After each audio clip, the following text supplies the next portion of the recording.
बहुत से दोस्तों ने सवाल किया है कि क्या पाकिस्तानी पासपोर्ट पे इसराइल का सफ़र किया जा सकता है या नहीं किया जा सकता। तो दोस्तों, इसका जवाब कोई ब्लैक एंड वाइट नहीं है, इसका जवाब ग्रे है। तो इसका सीधा जवाब है मुमकिना तौर पे हाँ। मैं मुमकिना तौर पे कह रहा हूँ क्योंकि 100% श्योर मैं भी नहीं हूँ।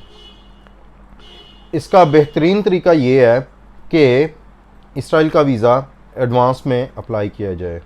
अब सवाल ये पैदा होता है कि इसराइल का वीज़ा कहाँ से अप्लाई किया जाए, क्योंकि पाकिस्तान और इसराइल तो एक दूसरे को रिकॉग्नाइज नहीं करते।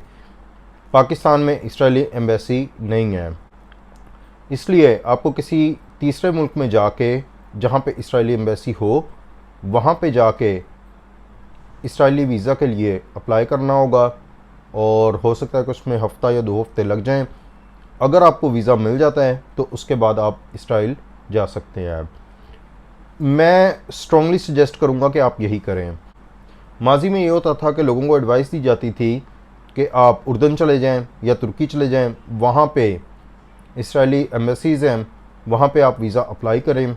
अगर आपको वीज़ा मिल जाता है तो आप इसराइल का सफ़र कर सकते हैं। लेकिन अब एक बड़ा ज़बरदस्त थर्ड ऑप्शन है, और वो थर्ड ऑप्शन है यूनाइटेड अरब एमिरेट्स। यूएई में इसराइल की एम्बेसी पिछले साल ओपन हुई थी।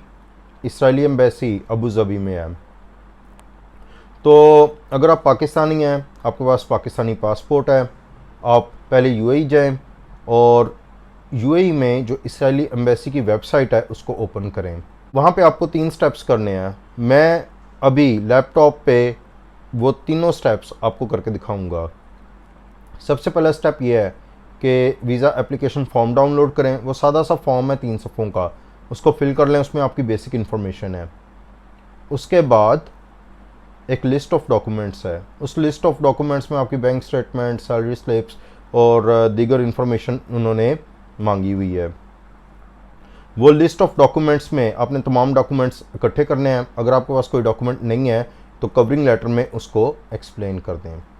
कवरिंग लेटर में आपने जो सबसे अहम बात लिखनी है वो ये लिखनी है कि आपको वीज़ा या एंट्री परमिट अलग से दिया जाए। आपको वीज़ा पासपोर्ट के ऊपर स्टिकर की फॉर्म में ना लगा के दिया जाए। मैं रिपीट कर रहा हूँ इस बात को। आपने कवरिंग लेटर में उनको मेंशन करना है कि हमें एंट्री परमिट अलग से दिया जाए, वीज़ा अलग से दिया जाए, अलग कागज़ पे दिया जाए। वीज़ा पासपोर्ट पे स्टिकर नहीं लगाना। जहाँ तक मेरी इन्फॉर्मेशन है वो ज़्यादातर लोगों को एंट्री परमिट एक अलग कागज़ पे ही देते हैं।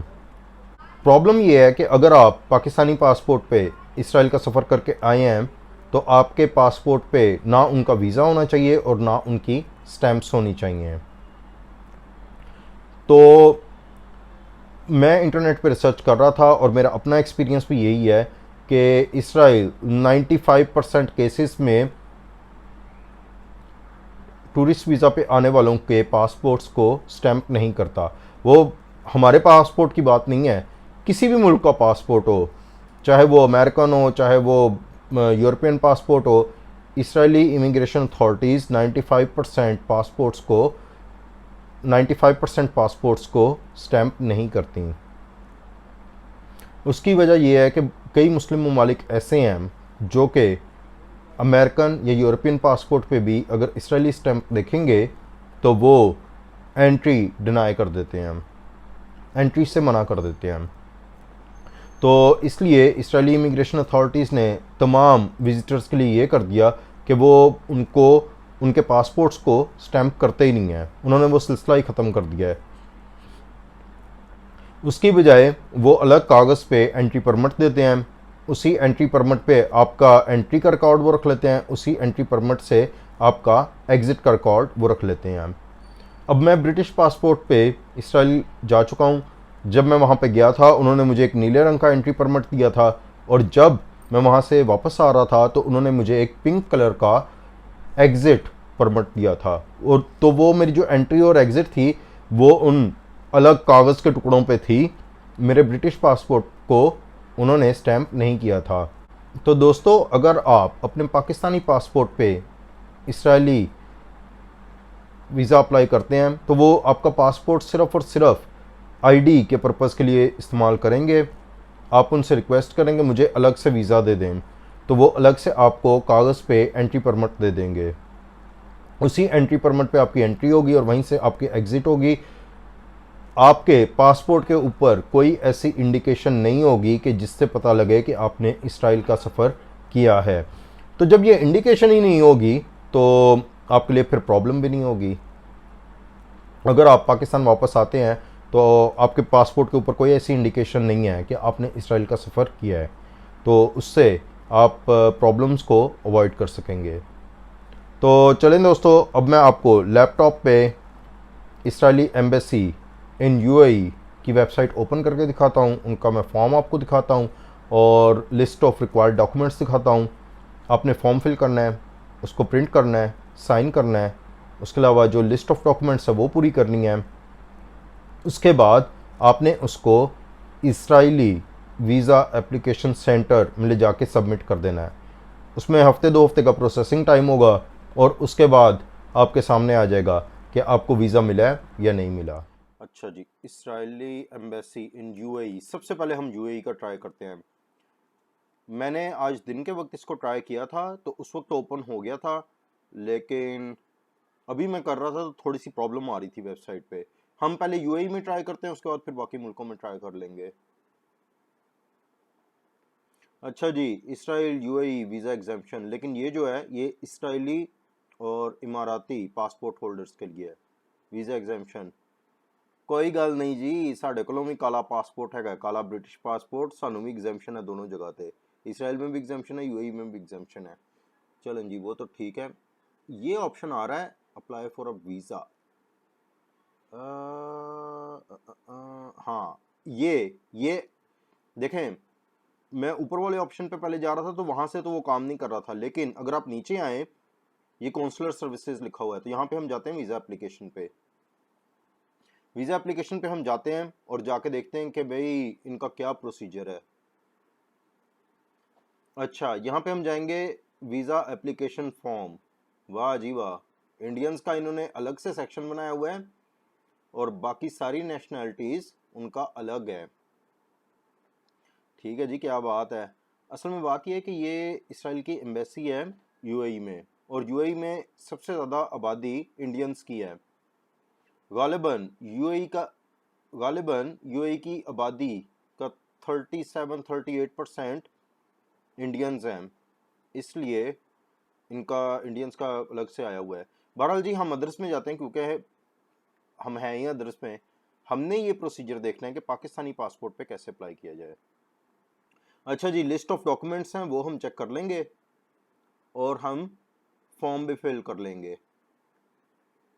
अच्छा जी, हमने करना ये है, हमारे पास दो चीज़ें होनी चाहिए। हमारे पास ये डॉक्यूमेंट्स पूरे होने चाहिए और एप्लीकेशन फॉर्म हमने फिल करना है, और वो हमें ये कर रहे हैं, और वो हमें कह रहे हैं कि एप्लीकेशन फॉर्म फिल करें, इसको सबमिट करें,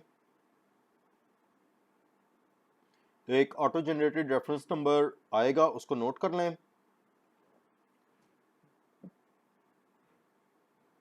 और इसके बाद तमाम डॉक्यूमेंट्स लेके उनको इजराइल वीज़ा एप्लीकेशन सेंटर पे पासपोर्ट के साथ जमा करवाना है। तो दोस्तों, मैं इसको कंक्लूड इस तरह कर सकता हूँ, आप पाकिस्तानी हैं, आपके पास पाकिस्तानी पासपोर्ट है, आप यूएई में हैं, तो आप ये वीज़ा एप्लीकेशन फॉर्म फिल करें, जो रिक्वायर्ड लिस्ट ऑफ डॉक्यूमेंट्स है वो इकट्ठी करें, और इन सब को इजराइल वीज़ा एप्लीकेशन सेंटर में सबमिट करवा दें। तो देखते हैं जी वीज़ा एप्लीकेशन फॉर्म में क्या है। स्टूडेंट वीज़ा तो नहीं हमें चाहिए, बिजनेस भी नहीं चाहिए, हमें चाहिए टूरिस्ट वीज़ा। तो ये दो चीज़ें हैं हमारे काम की, एक तो लिस्ट ऑफ डॉक्यूमेंट्स और एक एप्लीकेशन फॉर्म। तो चलें जी, पहले हम जाते हैं एप्लीकेशन फॉर्म पे और उसको देखते हैं। अच्छा जी, ये आप देख सकते हैं एप्लीकेशन फॉर्म, यहाँ पे आपकी फ़ोटो लगेगी। फ़ोटो मेरे ख्याल से जो है वाइट, फ़ोटो मेरे ख्याल से वाइट बैकग्राउंड वाली ठीक रहेगी, और कोशिश करें कि ग्लासेस वगैरह उतार के, बगैर स्माइल के, बिल्कुल नॉर्मल एक्सप्रेशंस के साथ अपनी तस्वीर बनवाएं। अच्छा जी, डेट आ गई, नेम आ गया, father name, mother name, grandfather, passport type, nationality, ये सारी चीज़ें आप इसमें फिल कर देंगे। City and country of birth, gender, religion, personal status, permanent address, list of living the country, date of entry to Israel. अच्छा जी, date of entry to Israel जो है, date of entry to Israel ये आपकी estimated date होगी। Date of living भी आपकी estimated date होगी। पर्पस ऑफ जर्नी आप मेंशन कर देंगे टूरिज्म। ड्यूरेशन ऑफ स्टे आप लिख दें 7 दिन 10 दिन। प्लेसेस विजिटेड इन इसराइल, तो जी आप इसमें लिख दें जेरूसलम, तल अवीव, जो भी है, बैतलहम, ये मेंशन कर दें। अकोमोडेशंस आप कोई भी होटल या हॉस्टल्स जो कि रीजनेबल हों वो मेंशन कर दें।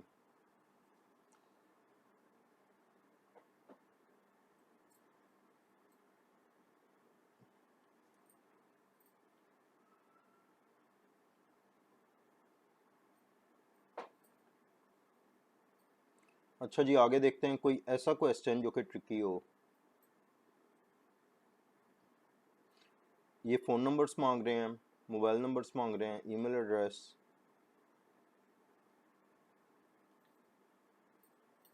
Middle east, gulf, Africa, Malaysia and Indonesia. Okay, ठीक है।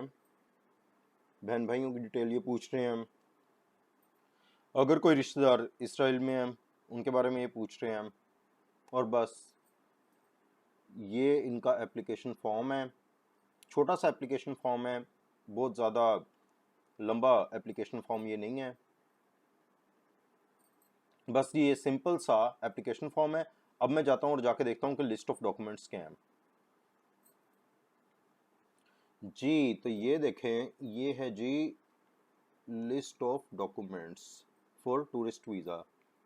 सबसे पहले एप्लीकेशन फॉर्म जो आप फिल करेंगे इसको आपने प्रिंट कर लेना है, साइन करना है और उस पर पर्सनल मोबाइल और ईमेल होना चाहिए। करंट पासपोर्ट होने चाहिए और ओल्ड पासपोर्ट्स अगर कोई हैं तो।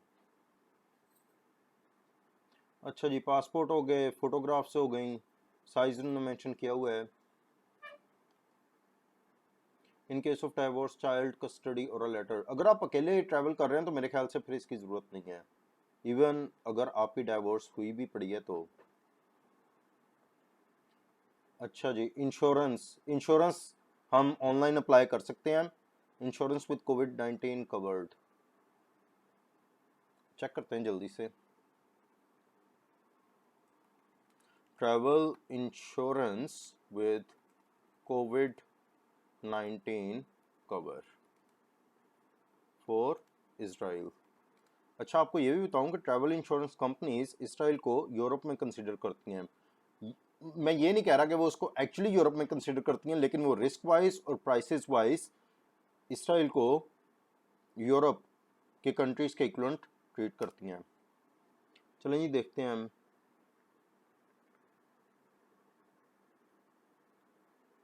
अच्छा जी, फोर्ब्स अच्छी रिलायबल वेबसाइट है, इस पर ज़रा चेक करते हैं क्या कह रहे हैं।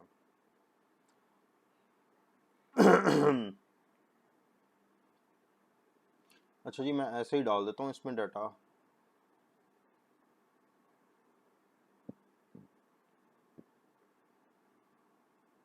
उनतीस जुलाई का डाल दिया और यहाँ से मैं डाल देता हूँ अगस्त का। डेस्टिनेशन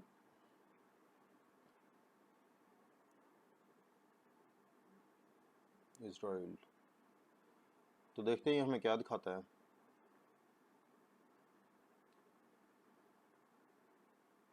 अच्छा, इसमें हम एक और चीज़ भी कर सकते हैं।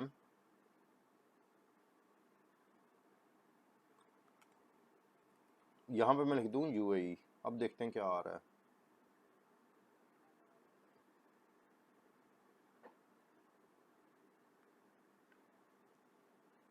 मैं देख रहा था कि फोर्ब्स वाली इंश्योरेंस पॉलिसीज ये ना हो कि वो यूएसए के लिए हों, तो इसलिए मैंने AIG जो यूएई बेस्ड है उसकी इंश्योरेंस निकाली है।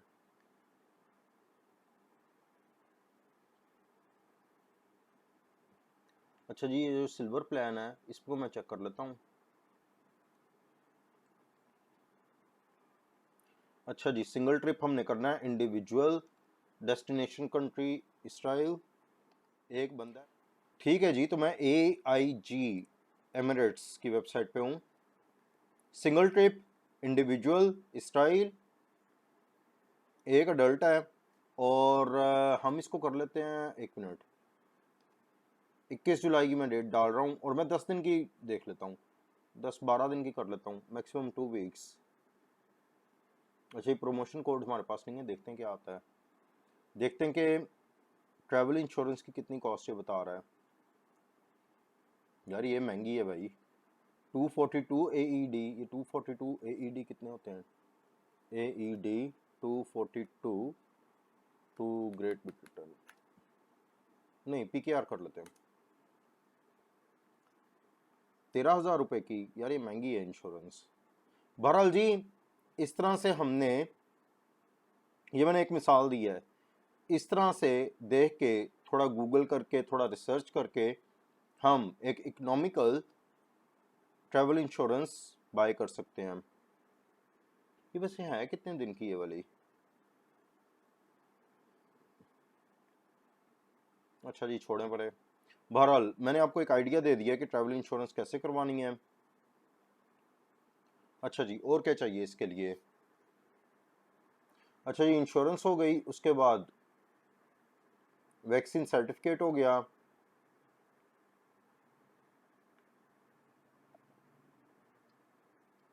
अच्छा जी, अगर आप कंपनी के एम्प्लॉई हैं तो आपका ऑफिशियल लेटर चाहिए होगा, लास्ट 6 मंथ सैलरी स्लिप्स,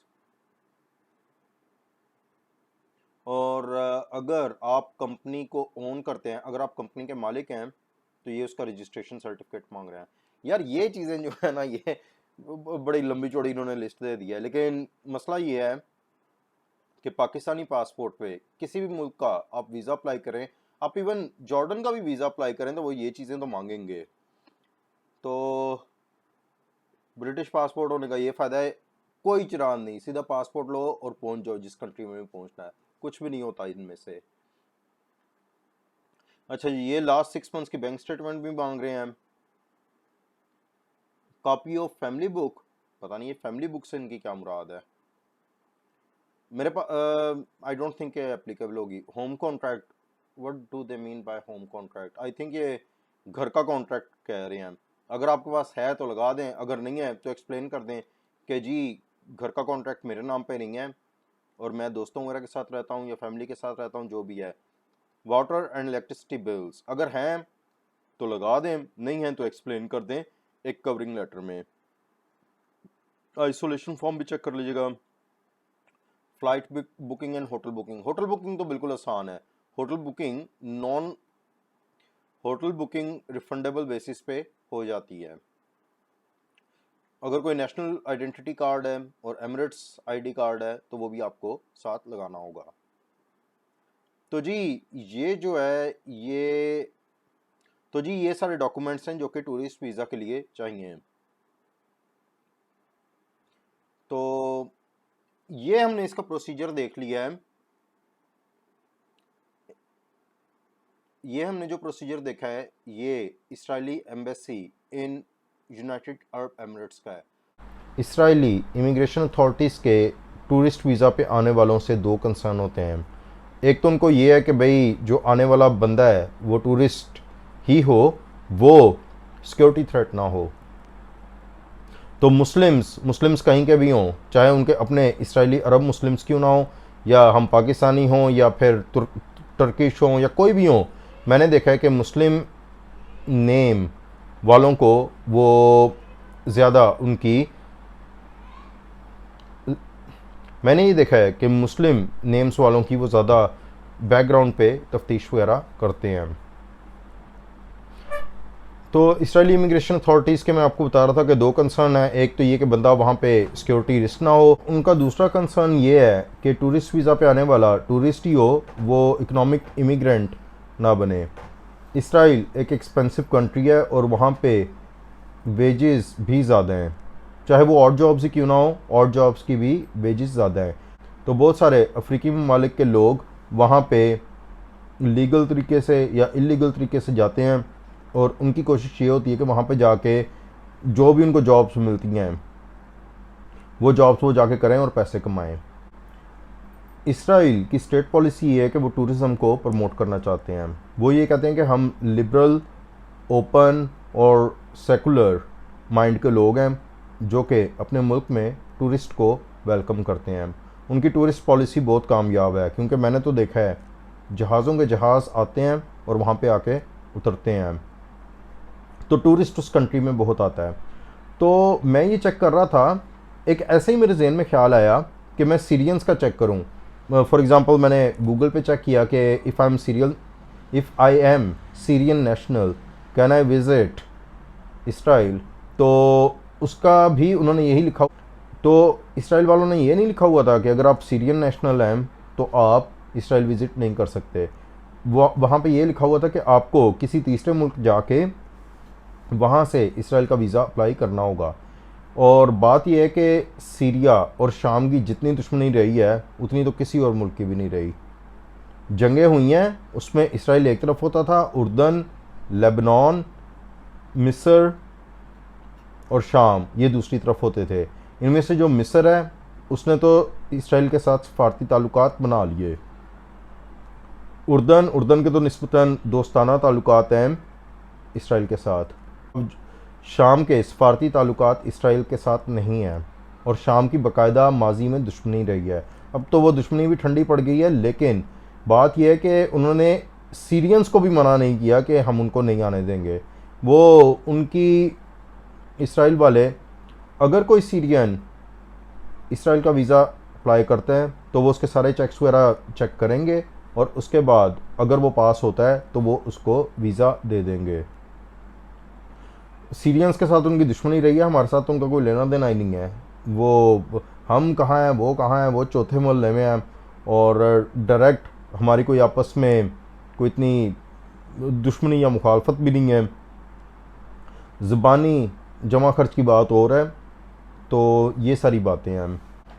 तो दोस्तों, जो मेरे पास इंफॉर्मेशन थी वो मैंने आपके साथ शेयर कर दी। बाकी एक्सपेंसेस का भी मैं आपको बता दूं कि मैं जर्मनी से इसराइल गया था और इसराइल से मैं अबू धाबी गया और अबू धाबी से फिर मैं आगे पाकिस्तान आ गया।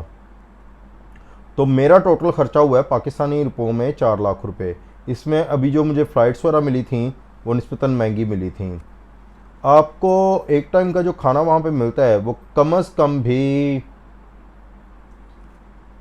तकरीबन 2500 रुपये से 3000 रुपये पाकिस्तानी का कम से कम आपको खाना मिलेगा एक टाइम का।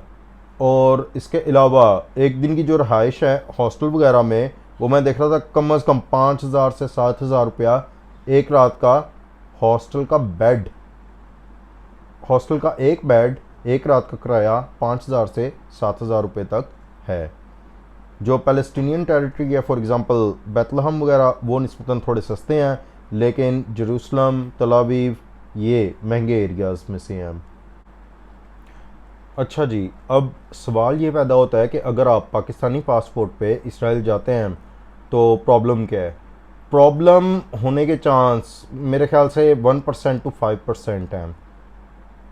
सबसे बड़ा इशू ये है कि अगर खुदा न खास्ता आपको कोई वहाँ पे प्रॉब्लम हो जाती है तो वहाँ पे पाकिस्तानी एम्बेसी नहीं है। ये प्रॉब्लम हो सकती है। प्रॉब्लम होने के चांसेस बहुत कम होते हैं, लेकिन अब देखें जिस तरह मैं गया था, मैं ब्रिटिश पासपोर्ट पे गया था। अगर खुदा न खास्ता मेरे साथ कोई प्रॉब्लम हो जाती है तो वहाँ पे जो ब्रिटिश एम्बेसी है वो मुझे हेल्प करने आ जाएगी। लेकिन अगर ऐसी सूरत हाल पाकिस्तानी पासपोर्ट होल्डर को होती है तो वो फिर उसके लिए प्रॉब्लम ये है कि वहाँ पे कोई एम्बेसी अवेलेबल नहीं है। तो दोस्तों मेरा नहीं ख्याल कि इसराइली इमिग्रेशन अथॉरिटीज़ पासपोर्ट के ऊपर वीज़ा स्टिकर की फॉर्म में स्पैम करते हैं। मेरा नहीं ख्याल कि ऐसे है। मुझे तो यही लगता है कि वो तमाम टूरिस्ट को अलग कागज़ पे एंट्री परमिट देते हैं। तो दोस्तों मैं जितनी भी इंफॉर्मेशन आपको दे रहा हूँ वो according to my best knowledge है, और मैं आपको कोई रिकमेंड नहीं कर रहा कि भाई आप जाएं या ना जाएं। ये आपका ज़ाती फ़ैसला है, आपने जाना है या नहीं जाना ये आपका ज़ाती फ़ैसला है। और मैं ये वीडियो सिर्फ़ और सिर्फ इंफॉर्मेशन के लिए बना रहा हूँ।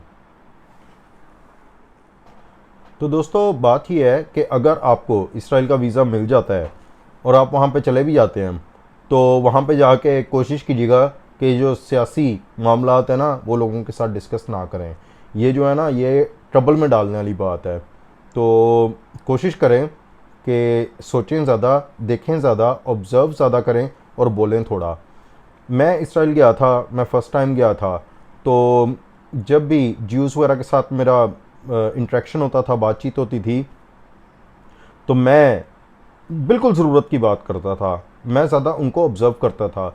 और बहरहाल मेरे दिल में भी ये बात थी कि मैंने कुछ भी ऐसी बात नहीं करनी जिससे कोई कंट्रोवर्सी पैदा हो। अब देखें, मेरा नाम है फ़हीम अहमद और ये एक अरब नाम है, अरब मुस्लिम नाम है। तो जब ज्यूज़ ये नाम सुनते थे तो वो मुहतात हो जाते थे, और वो कहते कुछ नहीं लेकिन वो निस्बतन ज़रा खामोश हो जाते हैं।